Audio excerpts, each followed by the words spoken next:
One thing that really stands out to me here is that we said that attracting and retaining talent was our number one business priority for the year ahead. Where's employee experience? Right, it's not in the top 5 of our key sort of focus areas for 2022 and beyond, which really stood out to me as kind of a bit of a disconnect there in our thinking. So we recognize we need to attract and retain talent. We're not necessarily investing as much as we should be in allowing us to achieve and deliver on that. So moving on to the next slide, wanted to sort of keep on that people angle and just give you some perspectives in terms of how we've seen this sort of working from home momentum transpire over the last couple of years. You can see back in 2019, 12% of you told us that employees were working from home at any given time, only 12%. What we see as we move through 2020 and indeed right through till pretty much today, over 70% of employees were working from home at any given time. Now, the interesting thing is when we look forward to 2023, you're still expecting that over half of your employees will work from home at any given time. So this sort of concept of the hybrid workplace, the hybrid workforce is just what we do now. This is the future at the end of the day. There's no going back, I think, to those 12% numbers. In fact, when we surveyed you on another question, we asked in terms of your expectations when you think about how often people will come into the office 5 days a week.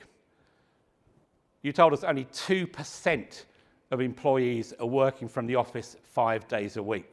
So it's a massive shift. If you think only 12% were working from home back in 2019, we're now seeing only 2% are going to the office 5 days a week.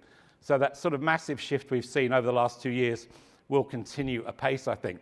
And at the end of the day, as we think about that, we need to make sure that we're delivering the experiences our employees want within that. But something to think about as we consider this slide is that when we consider attracting and retaining talent being a number one business priority, we all read in the press, company A, company B is saying we're going to bring people back to the office, we're going to force our staff back to the office.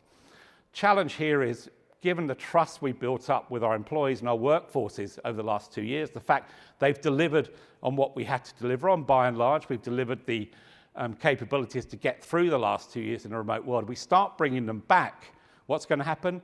They're going to leave if that's not what they want to do and find an employer who will allow them to work remotely. Now, the catch-22 here, of course, is in this hybrid world, they're still facing many frictions and many challenges.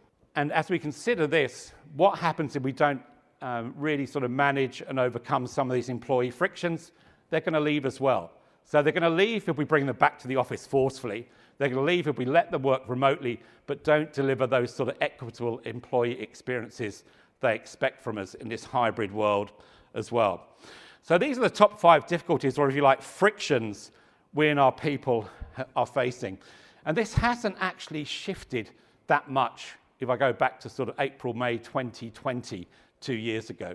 Things like bonding, digital fatigue, ability to innovate, ideate, and I think collaborate effectively are still some of the frictions our employees are facing in a hybrid world.